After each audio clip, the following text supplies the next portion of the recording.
Hey everybody, this is your Professor David Britt coming to you today from my hometown, Cape Girardeau, Missouri.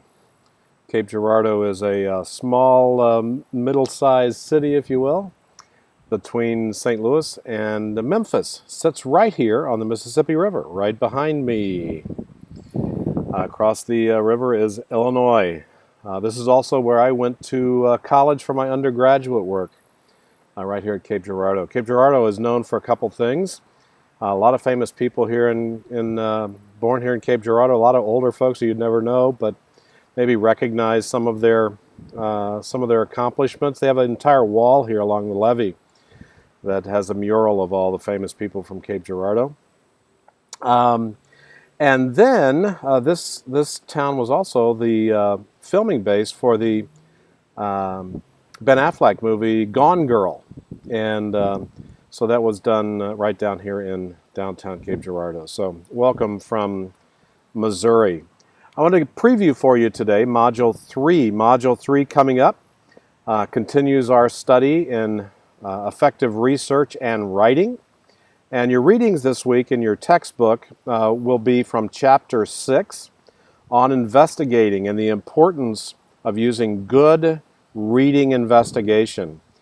Sometimes people will read to understand, and sometimes people will read for enjoyment, but in a graduate research course, you're going to be more of an investigative reporter, looking for facts, looking for valuable facts that you can use to help support the opinions that you have for your research project.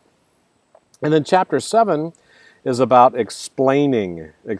So once you do all this research, once you do all this investigating, if you're not effectively explaining what you found, explaining the connection that can be made between the two, then your research paper will not be as effective. So two very important chapters here in Module 3.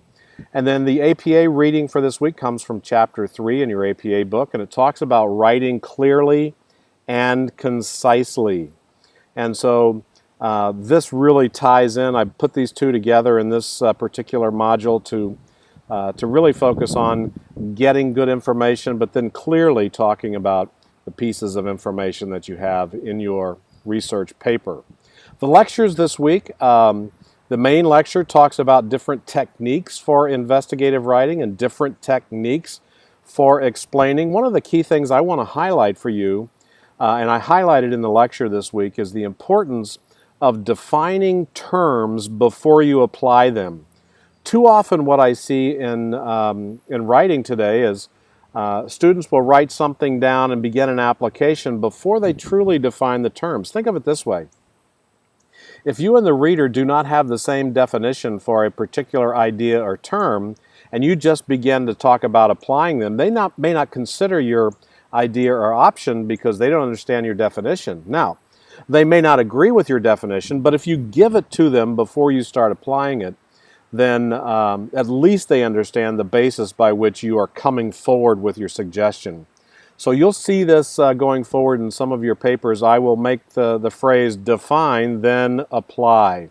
And so just make sure, if you're researching terms, if you're talking about specific things, to make sure that you focus first on definition and then secondly on the application. And then finally this week you're going to have some information on process analysis and causal analysis, and those are very important. I said causal, I meant causal analysis. Sorry about that goof. Maybe two different things. Causal analysis is what causes a particular thing. So you may look at something, and until you dig very deeply in it, you may make some broad-based assumptions that one thing caused the other thing. Well, you can't always do that. And there are many factors that happen in research today, and there are many factors that just happen in life. You just can't blindly say, this event caused this event. And so that's where research and research credibility comes in. So this week, just make sure that you're focused on your discussion board questions as well. Make sure that you focus very, very carefully on the short answers for this week. Make sure you put those in Microsoft Word and then upload them to me. And then take a look specifically at my comments on your papers. Remember, this is a progressive paper. You're going to be submitting the same paper again here in Module 3 with my suggestions for improvement from Module 2, so make sure that you take a look at that. And if you have any questions, please, please, please make sure that you reach out and contact me. All right? Well, have a great week, and I'll chat with you soon. Take care.